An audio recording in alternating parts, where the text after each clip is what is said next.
gentlemen, welcome to the Breaking Brews Podcast, a podcast focused on the business side of beer and what's driving today's thriving craft beer industry. Whether you're one of the thousands of people making craft beer what it is today, or just love great beer and want to know more about it, this show is here to cover everything from sales, marketing, branding, culture, and much, much more. The Breaking Brews Podcast delivers real-life scenarios and experiences from industry professionals that will help your beer knowledge evolve. To tap into more great beer content, visit breakingbrews.com today. And now, the moment you've been waiting for. Let's get this session started.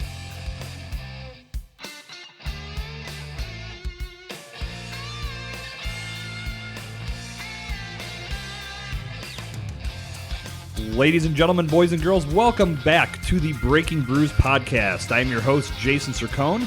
You are strapped in and listening hard to session 23 of the show.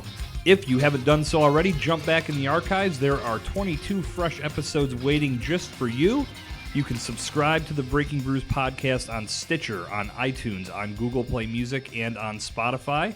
And you can stay up to date with show notes and everything else about the Breaking Brews Podcast over at breakingbrews.com/podcast. And if you haven't already, join the Breaking Brews Podcast Central Facebook group. We've got some cool stuff happening there, including exclusive videos, some interviews will be upcoming from some upcoming recordings. Lots of good reasons to be part of the group. Go join today. You can also follow in on Twitter and Instagram at Breaking Brews Co. for info about the podcast and much, much more. So, session 23, we are welcoming back to the show Miss Lauren Baker. Lauren is the general manager at the Harmony Inn, which is a bar and restaurant owned by North Country Brewing Company. The Harmony Inn, conveniently enough, is located in, wait for it, Harmony, Pennsylvania. And Lauren joined me. Actually, we did this recording a while back, and when we did the recording, Lauren was still the production manager over at North Country Brewing. Since then, she has transitioned to her new role. You heard Lauren's voice on session 3 of the podcast, as well as on session 19 of the Breaking Brews Podcast, where she joined me and Meg Evans to talk about planning kick-ass beer events and beer festivals. Today, Lauren is going to drop some knowledge on some of the backstage happenings in the beer industry. And we're also going to talk about distribution and how that affects breweries of different sizes at different scales. There's a lot that we covered here. One thing I know Lauren did mention on the show that we talked about in detail was the upcoming sales tax law that was to be dropped in Pennsylvania. There was going to be an additional 6% added on to every pint that a brewery sold across the bar in their tap room.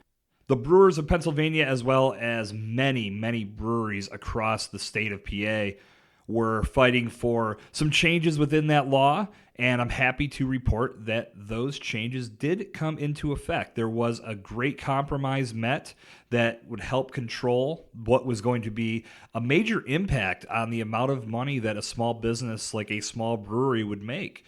So I'm going to put a link to the article that explains everything that has changed within the show notes of this episode, so you can read up on everything that Lauren and I talk about within this show. But going a little deeper into the show, we also talk about some of the reasons that a brewery should sign a distribution agreement and some of the reasons they shouldn't.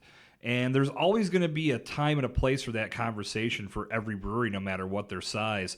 And it's good to know that you're doing it at the right time when it makes the most sense for your brand. So we're going to dive into that and a lot more on today's episode of the Breaking Brews Podcast.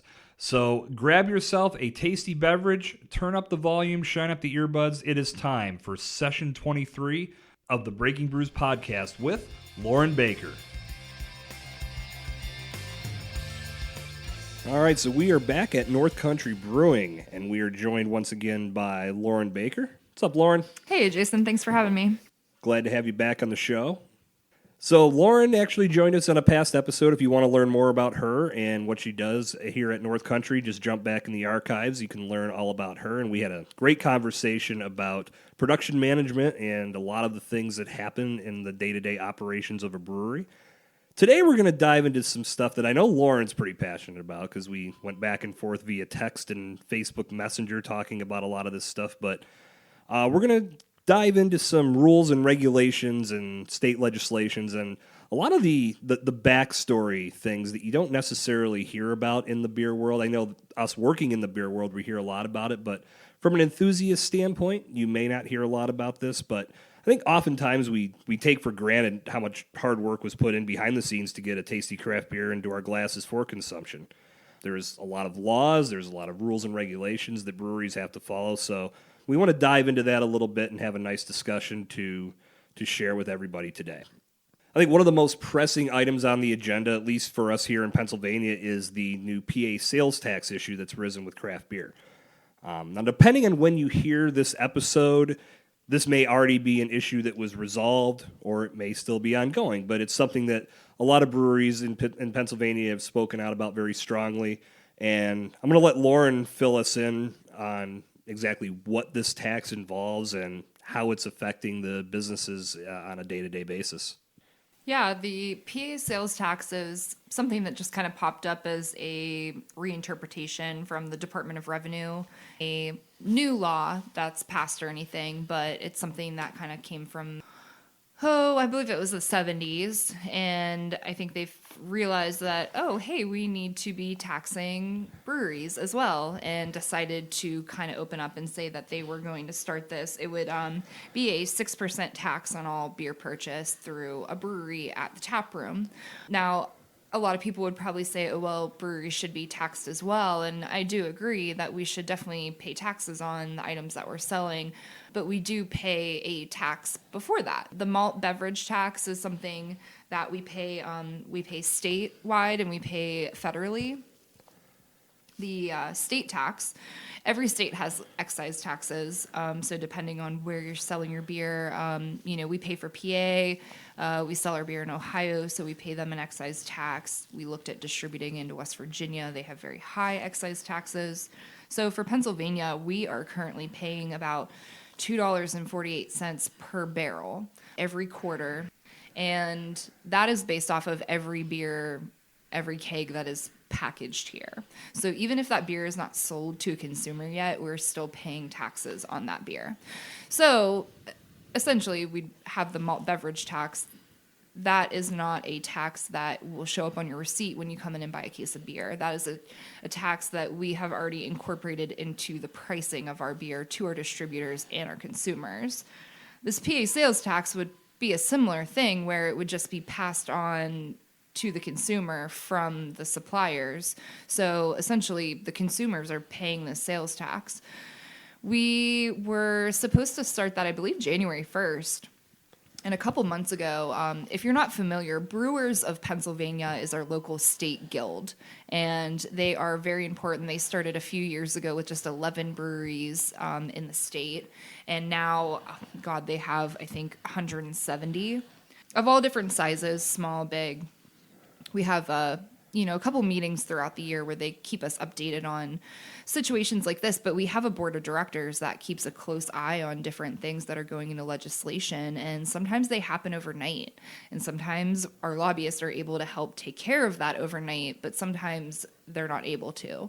So the PA sales tax, a couple of months ago, they had called for help. Reach out to your legislators, call your congressmen and tell them that, hey, this PA sales tax is going to greatly affect our businesses. We do already have, Pittsburgh and Philly do have additional sales tax on alcohol.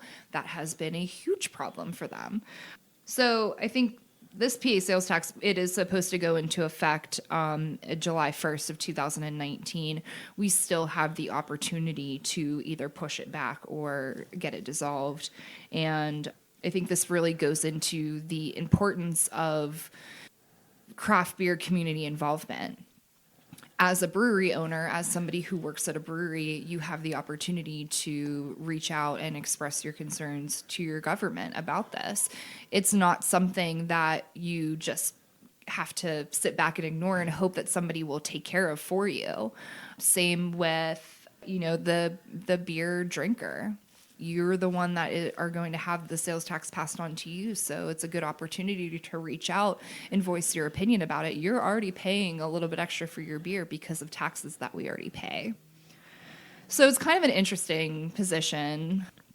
We want a level playing field with, I think this tax was created because retailers felt like, brewery tap rooms were kind of taking advantage of the fact that they didn't have a sales tax to sell directly to consumers. And all we're asking for is a level playing field with those retailers to just be taxed the same way.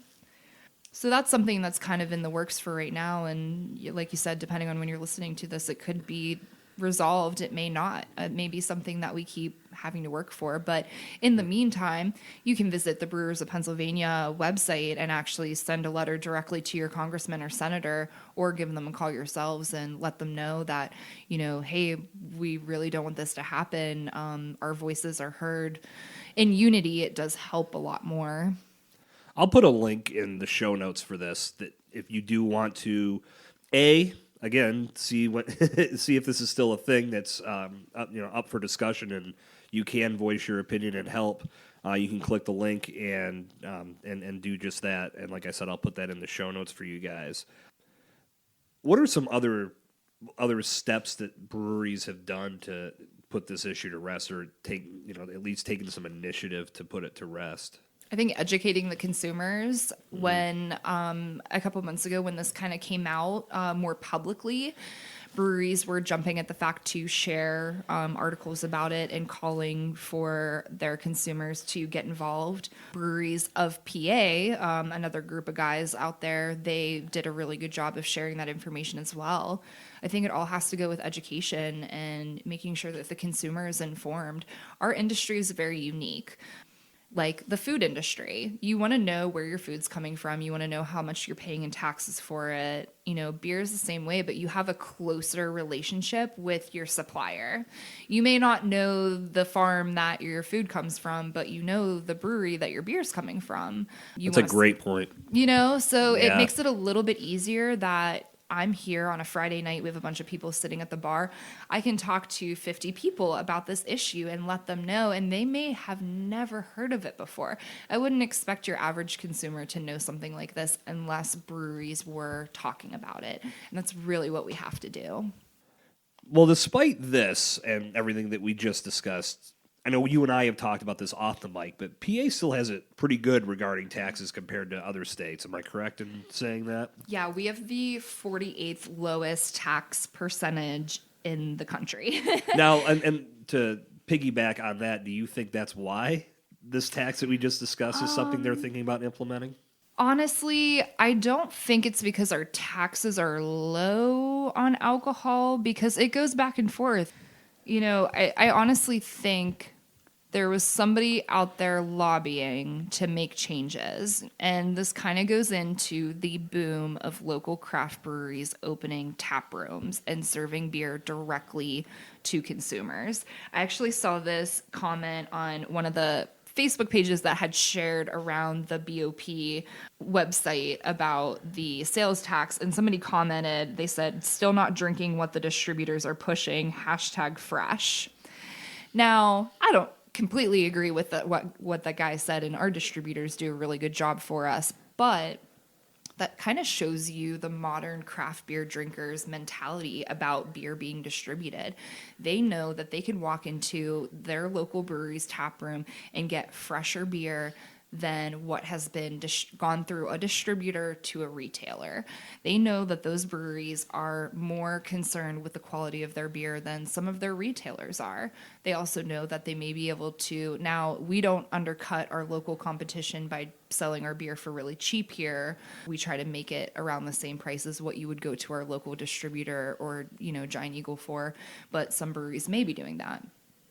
I urge local breweries to pay attention to their surroundings and what accounts are in your area that are selling your beer, who's supporting you. Make sure you're supporting them as well. We want all of our tiers to be working together, but that could have stemmed from that whole situation. We have more tap rooms now than we have before, and we're able to sell directly to the consumer, and that is a threat to retailers, bars, and small distributors.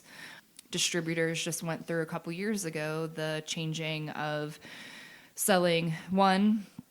Well, I guess what changed was that they're not allowed to, bars and taverns and retailers are not allowed to go and pick up their beer from the local distributors anymore, which means the local distributors have to be delivering that product to each account.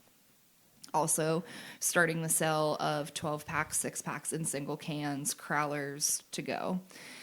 That is a lot for our smaller local. I mean, think of the mom and pop distributors that have been around since the 60s, 70s, selling cases of beer.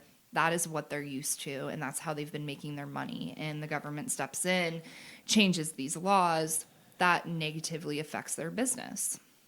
It's now stemmed where, Sheetz is carrying beer, Giant Eagle, Whole Foods, all those kind of C-stores and grocery stores are carrying craft beer, selling smaller volumes.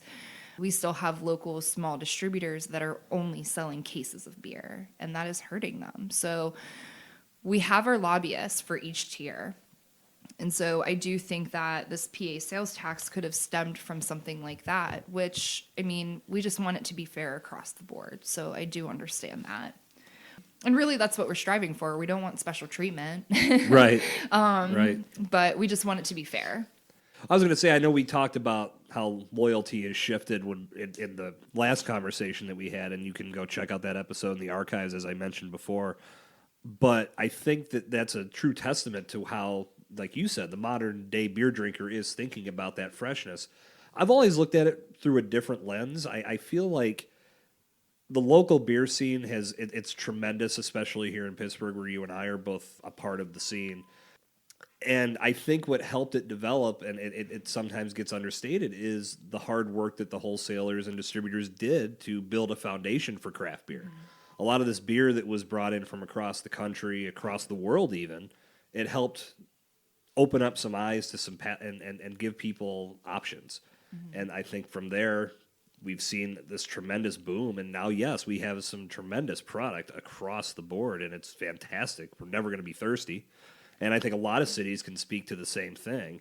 But I still think that there's that loyalty to some degree for these products that people got started with. Like personally, a Sierra Nevada Pale Ale is still one of my favorite beers that I will keep in the fridge at all times, just because it's a great go-to beer.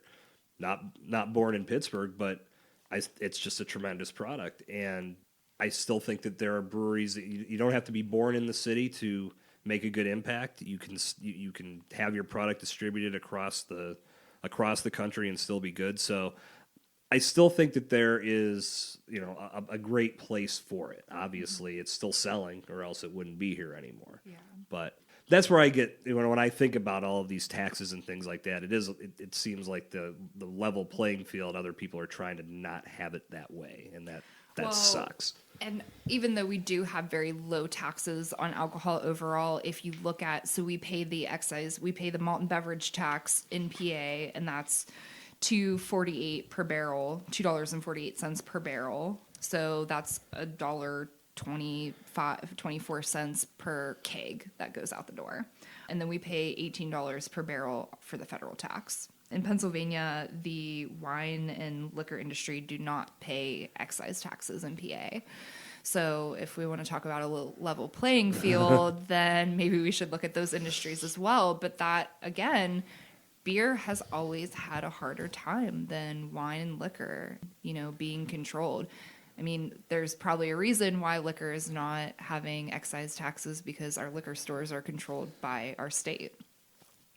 But yeah, the sales tax, again, we just want a level playing field, but mainly we want consumers to be aware. I don't want this to happen where we have to tack on the 6% sales tax and people come in and are like, what the hell are you doing? Like, why are we getting charged more?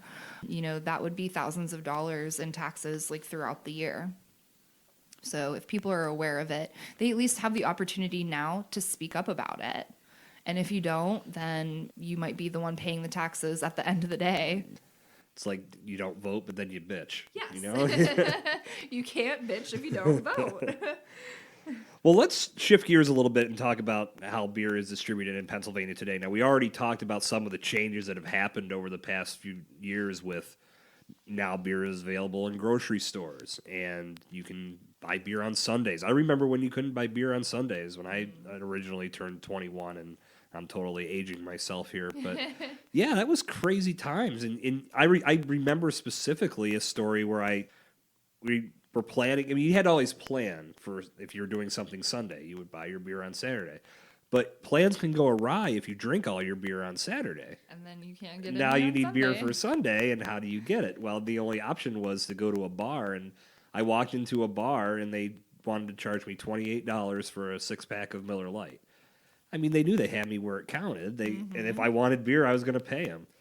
So I went to pay them, and they didn't take debit cards. Oh my! So I was like, I don't know, this is like a sign from the gods to just walk away and stay sober today. Yeah, don't drink on Sunday. But I ran to the ATM and got cash and was came there back. a Steelers game that day? No, this was in the summer. It was a family picnic. So Great. Well, then that's not that bad. Yeah, but yeah, that's just how crazy. I mean, when we see it now, there's beer everywhere, and that scenario I can't see it unfolding anywhere because there's so many options. But yeah, I mean, I think it shows that a lot has changed, and I think that's great that we now have the ability to get beer whenever we want to grab it.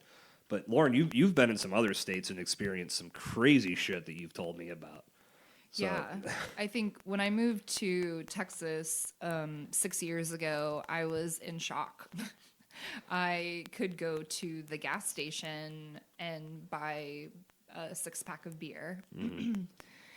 And at that time, there wasn't much craft beer in the C stores. You know, I was getting Shiner or whatever was available. But over the years, you saw that really open up to bigger craft brands, Oscar Blues, Sierra Nevada, which made it a lot better. But yeah, you could walk into a grocery store, and it was just so weird to me because I kept thinking, where's all the distributors? Where's all the distributors? We're like, hey, my dad always had to drive through the distributor. Like, where is that? And not being able to buy beer at the bar to go. I felt like an idiot. Well, first of all, when I moved to Texas, my boyfriend did not tell me they didn't have Yuengling in Texas until we got there. So the fact that I couldn't buy a 6-pack of Yuengling from a bar before I left the bar was just wrong to me.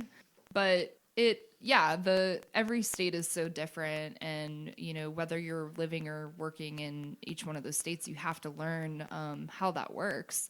PA, we've really come a long way in the past couple years of opening it up to the grocery stores and the convenience stores and being able to sell smaller volumes of beer. That doesn't make much sense to me. And now selling crowlers.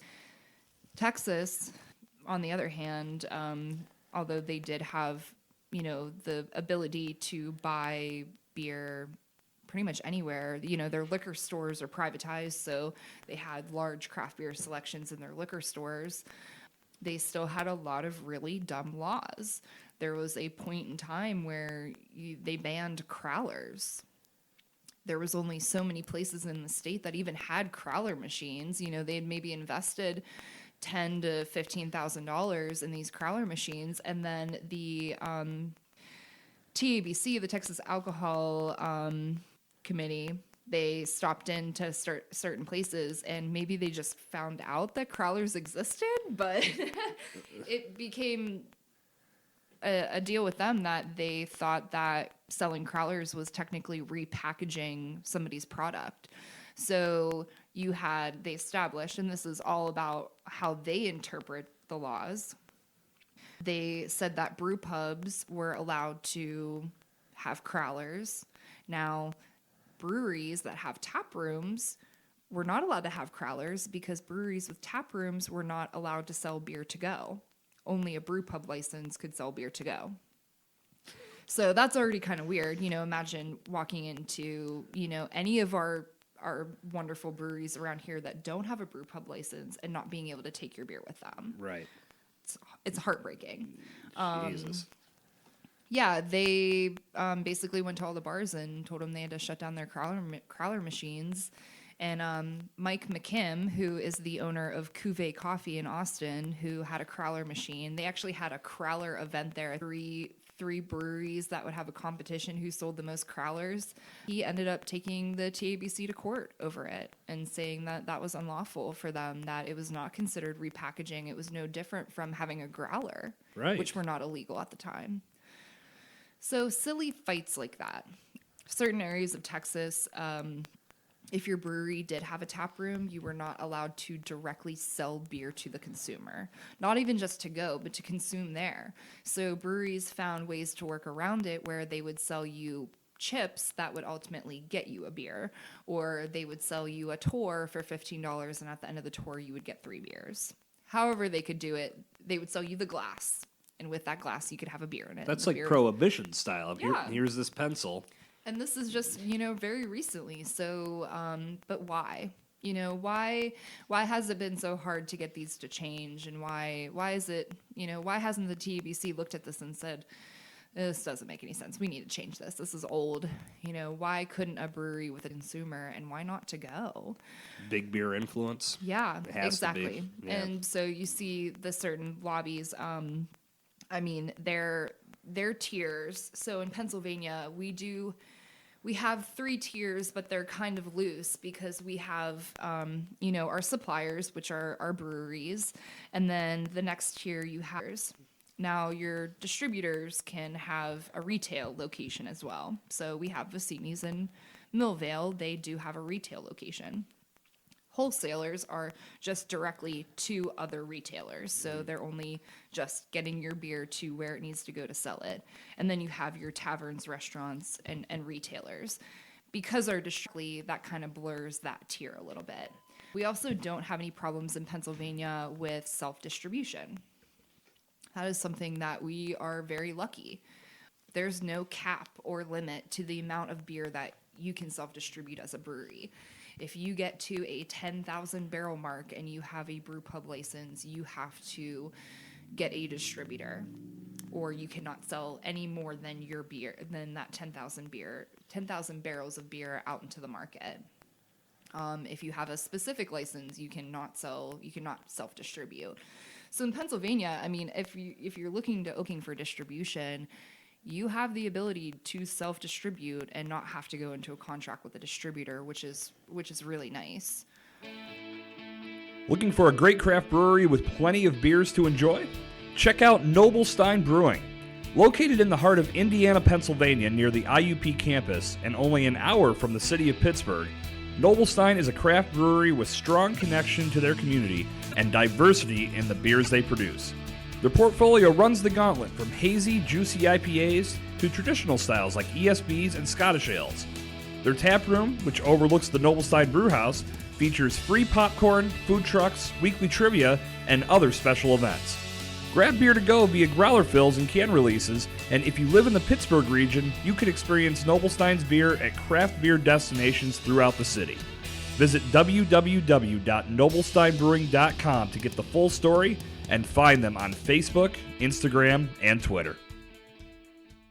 But yeah, Texas Colorado just passed a law to be able, their grocery stores previously, you were only allowed to sell 3.2% alcohol beer in the grocery stores.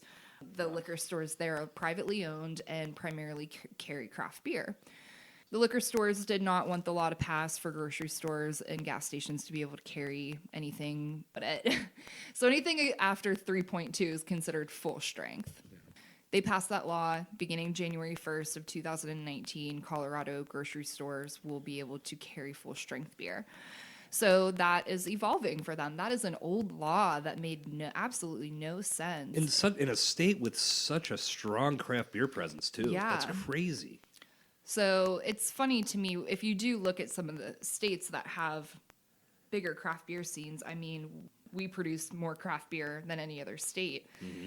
And the fact that we had such, backward laws for so long is kind of funny, but we do have it good in some other senses. So yeah, there are some states, Oklahoma, Utah, that don't serve over 3.2% alcohol.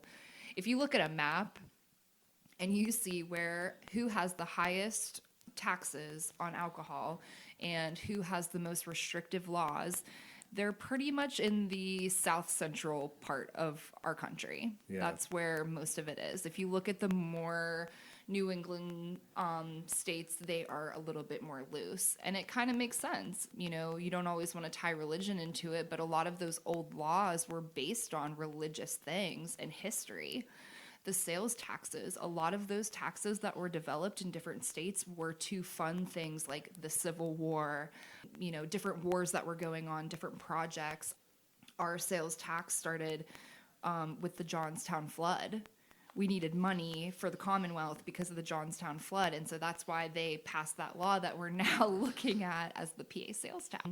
We have to look back in our history and realize that, okay, this isn't necessary to what we're doing now. And we need those laws to evolve with our industry. Yeah, I think that's where it takes that forward thinker to look at everything and say, hey, wait a minute. Okay, this isn't 1933 anymore.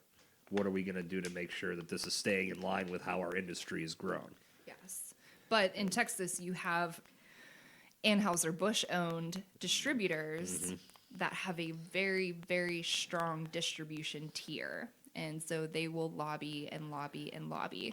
A few years ago, and I'd like to talk about the beer equity situation in Pennsylvania, but in Texas, there's always the fight between breweries and distributors and contracts and everything like that. And, you know, I don't know if you heard about Pizza Boy selling distribution rights to Fuhrer. Yes, that is correct. So in Texas, it is illegal for you to sell your distribution rights to a distributor. It is not illegal for a distributor to sell your rights to another distributor. Basically, they can sell you and trade you like you're a playing card, but you can never sell your rights to any of them. Why does that make sense? Why is that a law? Wow. There's obviously some kind of protection in there for the distributors. Pedicolis Brewing and Revolver Brewing went and took that to court and tried to get that reversed. And I haven't heard about it recently, but I think they've been trying to take it to the Supreme Court because it got shut down in Texas. And why it had to go to the Third Court of Texas, I have no idea. Because, I mean, it just doesn't make any sense to me. You develop a brand in your market. You're self-distributing. You develop this brand. It has great value. You can't handle it anymore. You're producing more beer. You're ready to get a distributor. You're looking at the contracts. Well, pretty much in every state, you're stuck getting into a contract with a distributor that you cannot break. There's no divorce in the contract between brewery and distributor. But to top it off, you can't even sell your brand to that distributor in Texas. It's not even possible. But if they take your brand for free, and then they run with it for a year, 2 years, continuing the brand recognition and development. And then they decide they're going to sell you for $500,000 to another distributor. You have no say in that. They can do that without you saying, no, I don't want to be traded, or you wanting to buy your own rights back. That's just not possible. And that it just makes me wonder, are a lot of breweries seeing that this is what could happen? This is potentially our future, and them saying, fuck it, I'm not going to do that. I'm going to hire a sales guy. We're going to build our own self-distribution channel of we've got a salesperson and we've got a delivery guy, and we're going to maintain our volume production because we don't want to face that down the road. I mean, if I'm a brewery owner, I've got to be thinking on that level to some degree. Look at how many breweries are opening now that have a small enough system that they're not distributing, that they don't need to distribute. I think there's a big difference when we saw that boom back in like 2012, 2013, people opening more production facilities, hoping to distribute. And now within the past maybe 2 years, we're seeing more brew pub style, small tap rooms, where there's less overhead, less employee management, and then you don't have to distribute. You make all of your money in-house. You make more money in-house compared to being distributed. It makes sense. Distributors tend to collect brands. That was another thing that I saw in Texas is beers that had been working with brands like Oscar Blues, Deschutes, and 20 years. And then all of a sudden, within the last couple of years, you see all these new local breweries popping up and they see them as direct competition. Instead of working on developing their original brands, they just scoop up the new local guys and that's what they're pushing because that's what the market wants. I had a lot of different meetings with different distributors that, as a non-local brewery trying to stay relevant outside of your market and you're asking your distributor, what are we going to do? And they don't have any answers. That's really the point that you have to wonder if it's the right situation for you. But unfortunately, you cannot break that contract unless you want to take them to court over it. I have been in situations where you work with a distributor and they're not pushing your brand, they're not selling enough of your beer, they're not working with you in the right way. It really takes a lot to be able to get out of that contract, and that's court time, that's cost, legal money fees costs, out the legal ass. fees out the ass. If you lose, you're paying their legal fees. Nobody wants to go through that. Right. So the Brewers of PA have been working on this beer equity position where it makes it a little bit more fair for the breweries, where when you sign a contract with a distributor, it is not set in stone like you're going to the grave with this contract. You have the ability to pretty much buy yourself out of your contract. So you have a distributor that just isn't, it's just not working out with them anymore. And maybe they even agree, like, hey, it's just not working out anymore. It doesn't always have to, it's not always going to work out that way. Well, and to play devil's advocate for a minute, too, as a brand that is entering into a contract like that, it's important to realize that you're still responsible for being your brand representation. Yes. You can't just throw it all onto a wholesaler or distributor's lap and say, sell my beer. You have to be out there because, again, this is your brand. No one's going to sell better than you. And the brands that don't have that presence in the market are going to suffer against the brands that do. It has to be the right time. You have to be at the right position to make that pivot and go that direction.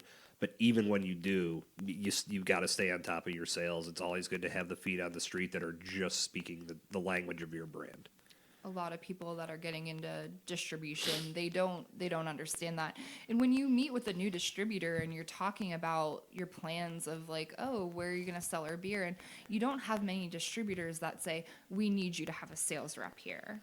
They may not say that because they want to sound like they're confident enough to sell your beer without you, but they need you. Mm-hmm. They need you to be checking dates on your beer. They need you to do promotions and providing them with enough information. And when you have a lot of different distributors, it just can be hard to maintain that without having sales reps.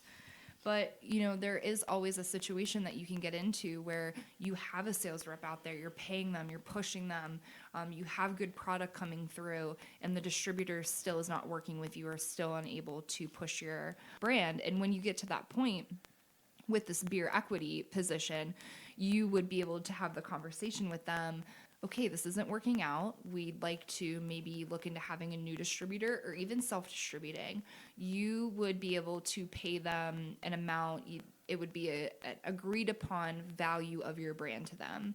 And the only way that you would be able to do this is if your brand is 20% less or less of their total sales. So you could not be a high-end, hey, this is like our main brewery for this distributor. You could not bail on them in that way. If you are more than 20% of their sales, then you would not be able to do that, which I do think is fair. I think that's fair. Yes, absolutely. And that's a big part of it is we want it to be something that is fair for the distributors and fair for the breweries. What other industry has a law that keeps you in contract with your distributor? Seriously. I don't know of one. So, and that's why I always go back to that thought of why is our industry so different from others? Like why are there so many laws that potentially make it harder for small business owners in the area? And that's what we're really concerned about, is making sure that somebody that wouldn't be able to afford court fees and time in court to be able to get out of a contract if they needed to. So, from a production standpoint, when do you feel it does make sense for a brewery to partner with a wholesaler?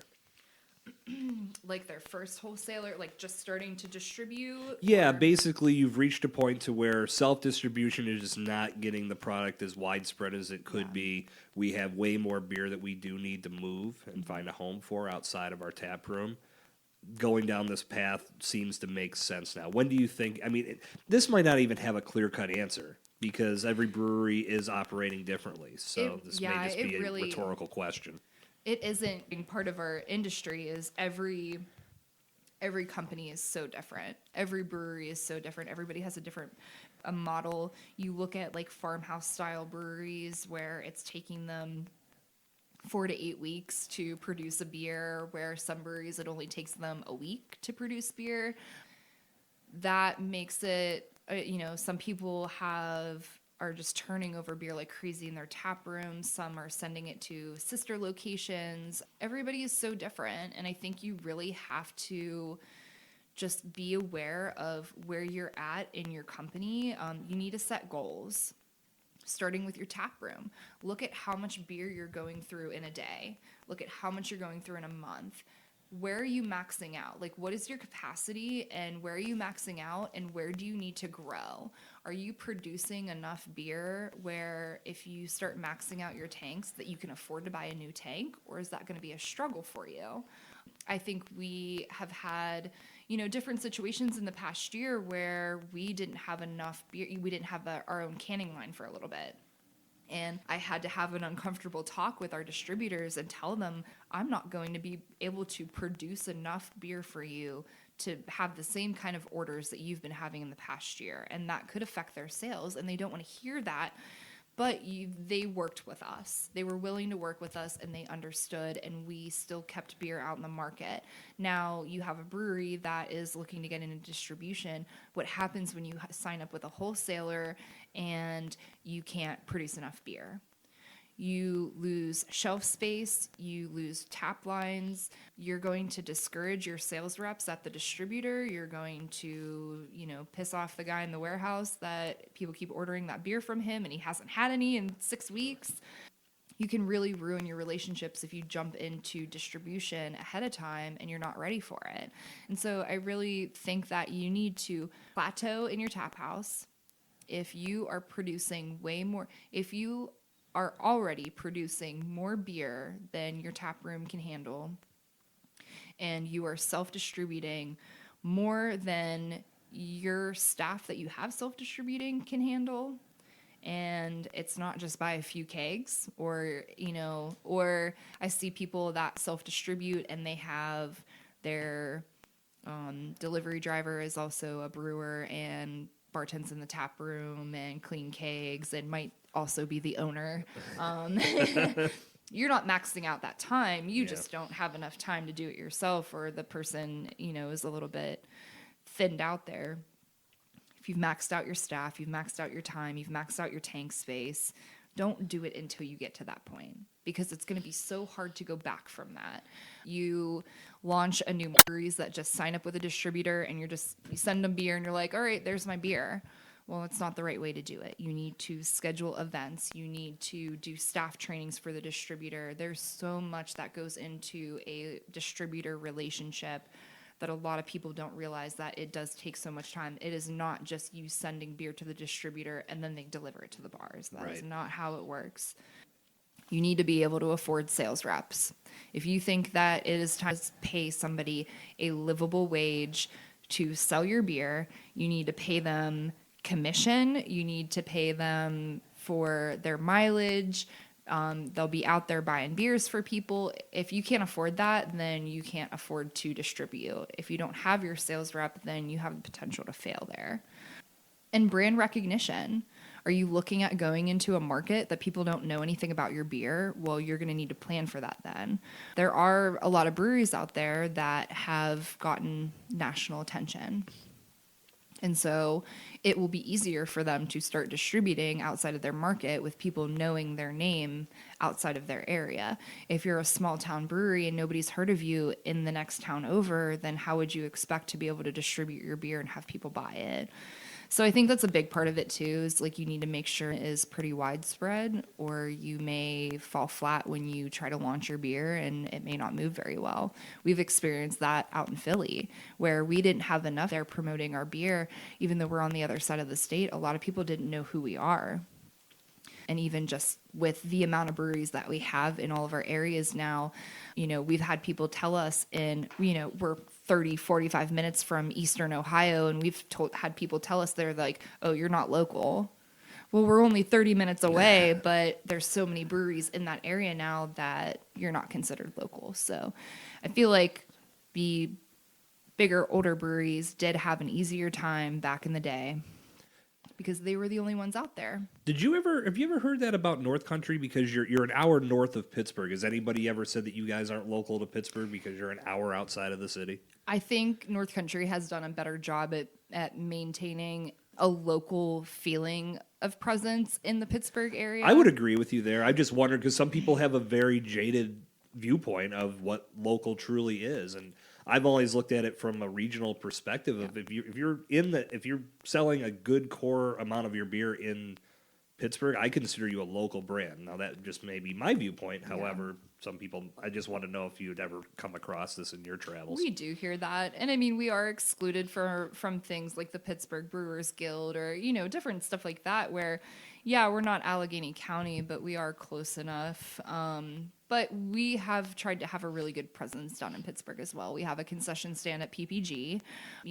We sell our beer at PNC Park. So if you're an out-of-towner and you're coming to Pittsburgh and you hit some of those bigger spots, you're probably going to see our beer. And so I think that does kind of tie us into the local scene there. And we try to be very involved in any of the beer festivals in the area and stuff like that. So that does help us. But it is becoming micro-local. I live in Butler County, and it's like, oh, well, the brewery in Beaver County isn't local, so they're like not local enough because they're not in Butler County. Yeah, it's more a question of how far do you want to travel for your beer. I considered Pennsylvania local. You'll encounter bars that only carry local beer. And so you have to think about that, how local am I to be considered to be on that tap wall? Mm-hmm. And so I think distributors are looking for more local breweries to add to their portfolios to help with that. The evolution of our market, people want very local. I think there used to be a time where people wanted beer not from here. They're like, I want to get that Colorado brewery, that California brewery, and now it's like, I want the brewery up the street that's making really badass beer, and that's really cool. I always see people that are, 1 minute you're talking about the importance of local, which obviously is very important, but then posting a picture of the beer haul they made from wherever they were last week, or hey, my buddy in North Dakota just sent me this huge package of awesome beer, there's good beer all over the place. And again, and it's not speaking bad. I mean, that beer is local somewhere. Yep. That's how I've always looked at it. And at the end of the day, we're all just making good beer that is going to satisfy the customer and give them a new experience with the product. So, I think there's like you said, the hyper-local, micro-local, it's really taking hold. But there's a lot of good liquid out there no matter where it was born. Oh, yeah. We have a lot of people to thank for our ability to drink that liquid all the time. With even the local breweries that we have, we have 282 breweries in Pennsylvania right now, with more opening even within the next few months. Actually, it's over 300 now. Is it? I'm pretty sure it is, yeah. Yeah, and and that just speaks volumes that even, I think I had that number from the beginning of the year, and that's just within the year, that many people opening. There's still breweries in Pittsburgh that I have not had their beer yet. I can't remember, a couple years ago living in a city and I hadn't been to every brewery or tried everyone's beer. And now I'm like, I can't even keep track of, I'm at a beer festival. Oh, there's another new brewery I'd never seen before. I think people look at that as a bad thing and thinking that bubble bursting or it's oversaturated. When really I don't think that's our situation. I think that's why the regional breweries are suffering, and why distribute. It's not that the breweries are suffering from it. It's because of the tap rooms and the, that local sense of I need to go get my beer fresh from the source, which is a great aspect of brewery tap rooms. But I don't think it's oversaturating us. I think it's an issue for the distributors and retailers. Yeah. How can we Beerport? They usually carry some really good can breweries from their different can releases. They are important, and I think we can't just sit by and say, okay, well, step up your game, but that's really what needs to happen. I don't think that we can do much with the laws at this point, but with distributors and retailers, they need to find ways to stay relevant in this hyper-local industry.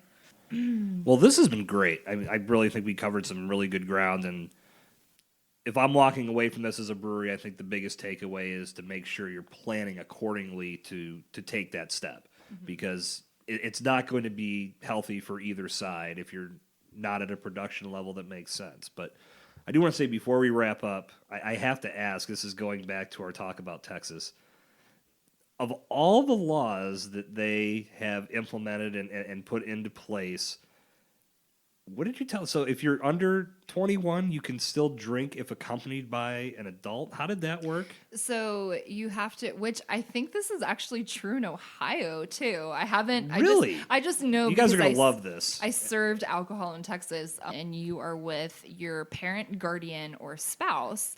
You can be served alcohol. Now, if you are the one providing the alcohol, it has to be your child or your spouse. But yeah, I had a 19-year-old that came into the bar having dinner with her 26, 27-year-old husband. And I had to, and I didn't know at the time that this was a law. I was new to Texas, and why would I think, I thought they were trying to pull one over on me. And it was yeah, you have to serve her. That's her legal, not legal guardian, but her spouse. That just blew my mind. When you were telling me that, I was just that's like an Onion article right there. So you can't buy beer directly from a brewery, but if you're under 21, you're with your mom, you can drink beer. Well, and that led me to ask the question, what's the cutoff? If I'm 13. Yeah. I think I was 7 when I snuck my first sip of beer from my grandpa. But, my first full beer, I was probably, it was 7th, 8th grade, I think was when we all were hellions doing that shit. What's the limit? If I come into the brewery with my dad and I'm 13, he's buying it for me, is that copacetic? If I was a Texas brewery, I would make a policy that we don't serve anybody under 21, so I wouldn't have to do that. And this just puts a whole new paint job on that whole kids and breweries thing that people get so pissed off about. Yeah. Yeah, that just blew my mind. So yeah, again, to put a bow on this, we've got it pretty good here in PA. We do. And the kids can't drink. They're just going to run around and scream. Yeah. All right, boys and girls, session 23 of the Breaking Brews podcast is officially in the history books. I'd like to thank Lauren Baker for once again joining me on the show to wrap with you guys. We covered some great ground once again. Always like having Lauren on the podcast, and I'm sure we'll be hearing her voice on the show sometime in the near future. So with session 23 behind us, it's time to look ahead to session 24. And on session 24, we're going to be covering a great topic. We're going to be covering diversity in the beer industry. And I've got two of the best minds and best voices to join me on the show to discuss this topic. I'll be joined by Dave Bracey, who is the co-host of the Drinking Partners podcast. If you haven't checked out that show yet, you need to do so right now as soon as this show concludes. Go download the Drinking Partners podcast. It is a laugh a minute. Day and his podcast partner, Ed Bailey, have put out some tremendous content through their podcast, and you get to hear all about it. I'm not even going to sell it any more than that. Just go download it. You're going to enjoy what you hear. So Day joins me next week on the Breaking Brews podcast alongside Mr. Mike Potter, who is the founder of Black Brew Culture, which is an online magazine covering diversity in the beer industry. Day and Mike, along with Ed Bailey, who is the other co-host of the Drinking Partners podcast, are the creators of Fresh Fest, which is a revolutionary beer fest that takes place in Pittsburgh. It's going into its second year. The second installment takes place on Saturday, August 10th. The VIP ticket actually gives you 3 days worth of incredible, inclusive beer experience. So you're going to want to check that out. You can learn more about Fresh Fest before we rock the mics next week. FreshFestBeerFest.com. Tickets are available to this one-of-a-kind event. And these guys have brought the nation's first Black Beer Festival to life. They've got Black-owned businesses from across the country, including breweries, many other businesses from all different worlds, all coming together to celebrate diversity under one roof. There is going to be a ton happening during this event.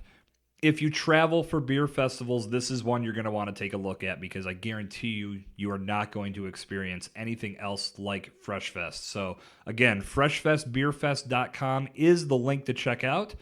Day and Mike will be joining me on the podcast next week to talk about the festival, what they have in store for you guys, how they are making a tremendous impact in bringing diversity to the beer industry, and much, much more. So session 24 is going to be one you don't want to miss.